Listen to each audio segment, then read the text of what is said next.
Hi there. Welcome to another episode of Coffee Talk.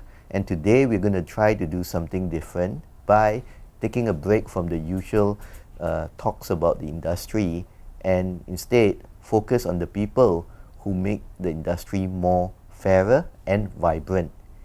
I have here with me today three wonderful ladies who are very instrumental in FIMM's work and milestones, namely Ms. Heow Yen Fen.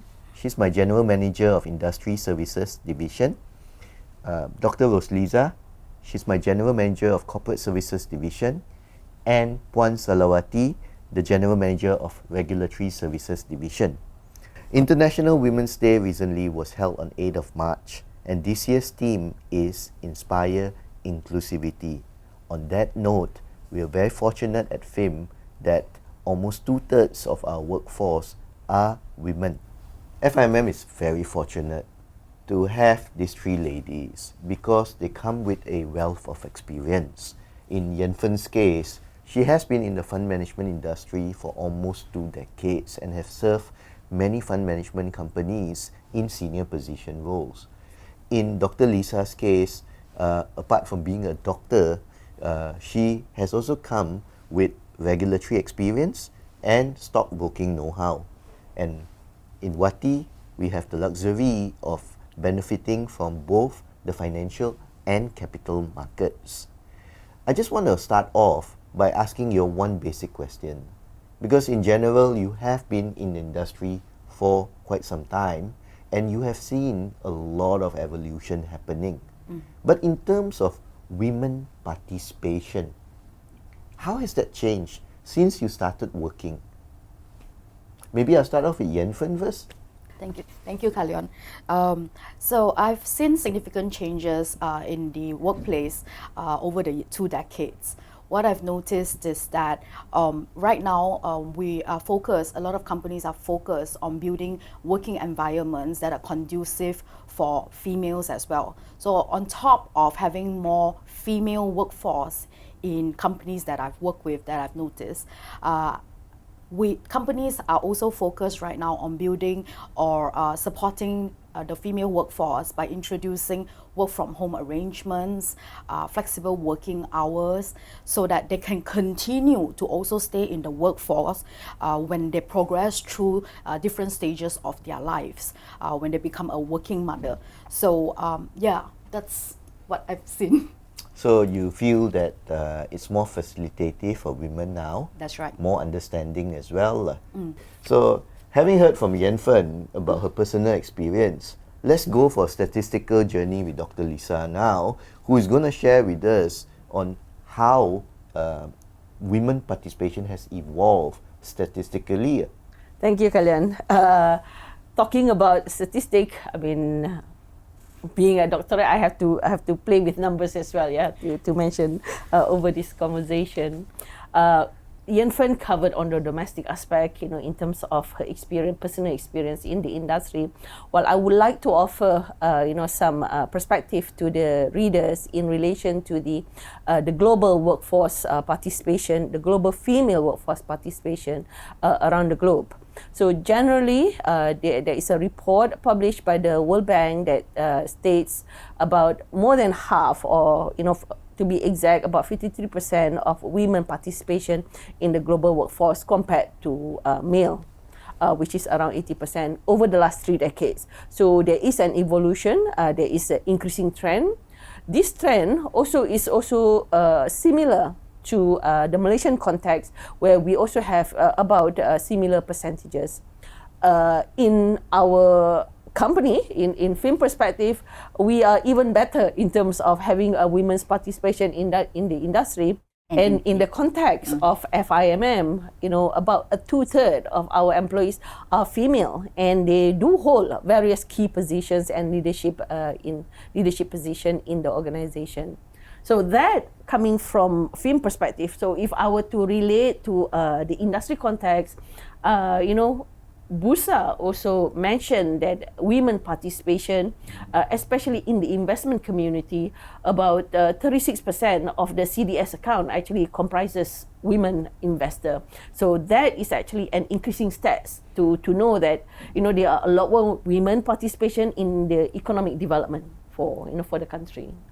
I just want to go back to your point about women participation, especially in FIMM. Okay, where you mentioned that 2/3 are basically female. Okay, and on that note, personally, I've also observed in most regulatory bodies there are more female employees than male employees. Perhaps I can drag this question to Sahlawati, who will share with us why is that so? Why do women make better regulators? Thanks so much, Kaleon. You're right, actually. I think it's a matter of preference. A lot of women nowadays, they have, due to education, due to the exposures that are given to them, they have their own thoughts in terms of what they wanted to venture on. So in the regulatory space, women by nature is built in their DNA that they are more meticulous and details. Not to say men are not, but it's just that they are more. And it's a bit more routine, a lot of paper pushing, well, not literally, but you know what I mean.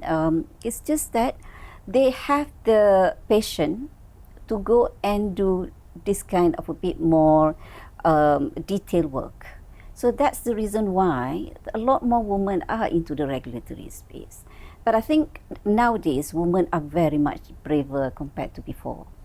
They can go into any of the job that they want to, and they can venture to any task that they would like to do. So it's a matter of their preference, and probably they are limited by either their biological or religion. Other than that, they can do whatever they want. Thanks for summing that up nicely, Wati. Let's go to the next question then. Now, I would like to ask, in terms of FIMM's initiatives in promoting inclusivity within our organization, and I think the person best suited to give us an insight into this would be Dr. Rosliza, who also heads my HR function as well. Thank you, Kaleon. In terms of the policies and procedure, we know that majority of FIMMs employees are female, so their security and safety matters are important to the organization. As an example, we have the anti-sexual harassment policy and procedure to provide safeguards in the event of any unwarranted situations occurring. We also have necessary OSHA controls that we put in place in the organization to provide a safe working environment for our female staff. Thank you, Doctor. Now that we've heard from the provider herself, let's go to the beneficiaries. I'll start off with Wati. In terms of the women-led initiatives at FIMM, how has that impacted or benefited you? Right, on the personal front, I come to work at 7:30, so very much earlier than everyone. But even if I'm here alone, I don't feel intimidated because I know that I'm safe in the organization. That's good. Okay. What about you, Yen Fen? You've worked in like 6 fund management houses before this. How's the environment here different compared to those previous places you work at? So I will probably expand a bit. I think what is more important for encouraging inclusivity in this workplace is that the company has actually provided a very open communication avenue for all employees, regardless whether you are male or female. So females here are allowed to express their views at the workplace without feeling prejudiced or being looked down, you know. So I feel that that is one thing that is far more important than what are the programs or the initiatives that the company has introduced. It's actually creating that open communication for all to be able to give their best at work.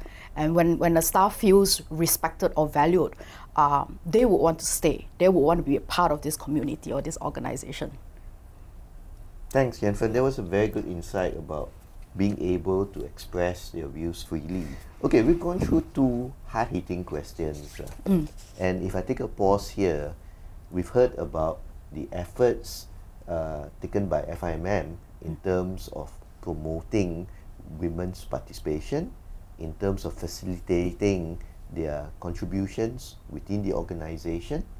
And we also heard about a very key thing about safety. Safety not just from a physical aspect, but safety from a thought sharing process. Having heard that, so what else do you think is important for us to do more, okay, in terms of even further enhancing women's participation at FIMM? Not just FIMM though. I think if you read articles across, there's one topic that I think a lot of people avoid talking about, and that there is actually a pay gap in terms of between genders. I think statistically, even in Malaysia, there's a significant pay gap between females and males doing the same job.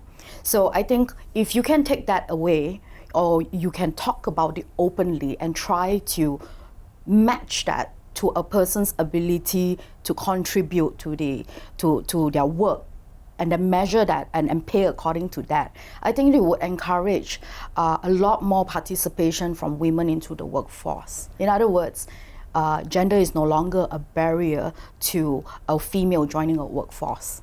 Yeah. Thanks, Yen Fen, for your views there. Very interesting. But now let's go to Dr. Lisa.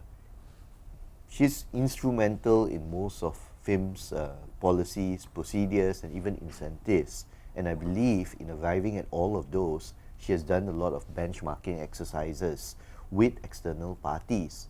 Doc, from what you have seen outside, when I say outside means outside FIMM, outside the unit trust industry, outside the capital market, what do you think needs to be done more in terms of promoting inclusivity?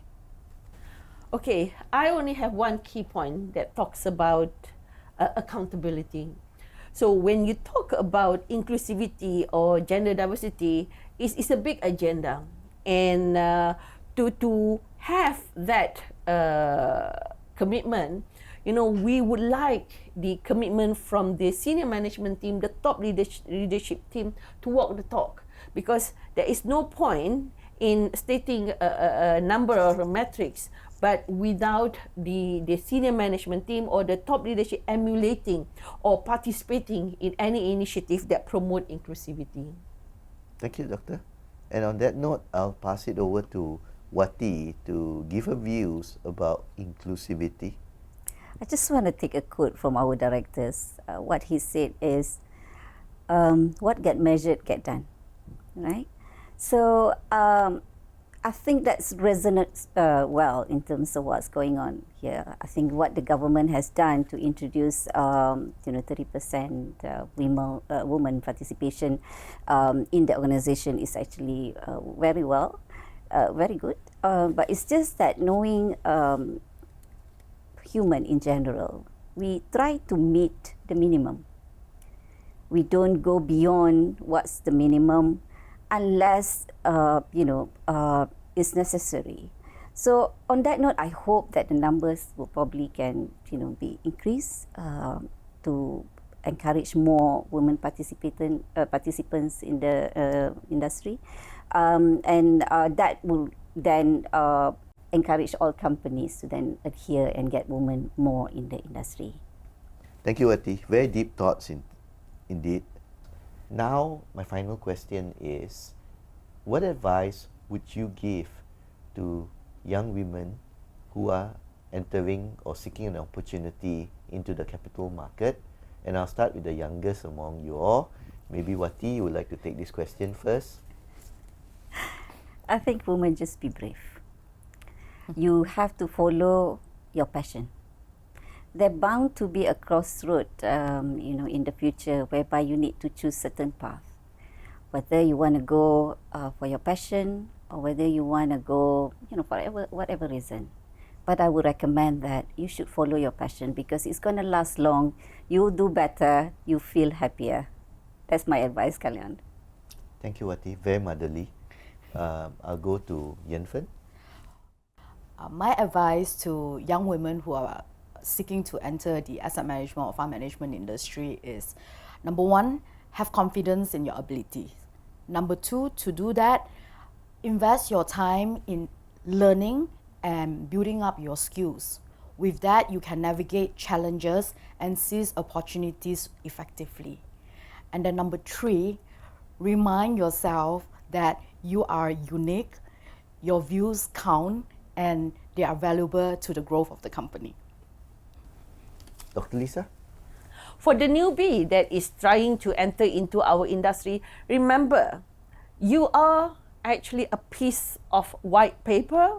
How your experiences, the exposure, the opportunities will determine the color that you will put on that paper. So try to grab any opportunities to learn as much as possible, be technical, don't just play on the social game, not just being nice all the time, but you must be technically sound, build your connection or networking, professional networking while you are working in the industry, because those things matters in order for you to climb the ladder within the industry. So ladies, and young ladies, especially those who want to find a career in the capital market, I think you've heard it all from all these three high profile and high level females in our organization. Once again, I would like to take this opportunity to thank all three of you for sharing your experience, technical know-how, and statistics with the audience today. Thank you very much. I hope everyone has found this Coffee Talk session to be insightful. We'll join you again for another session in the near future. Thank you. Thank you.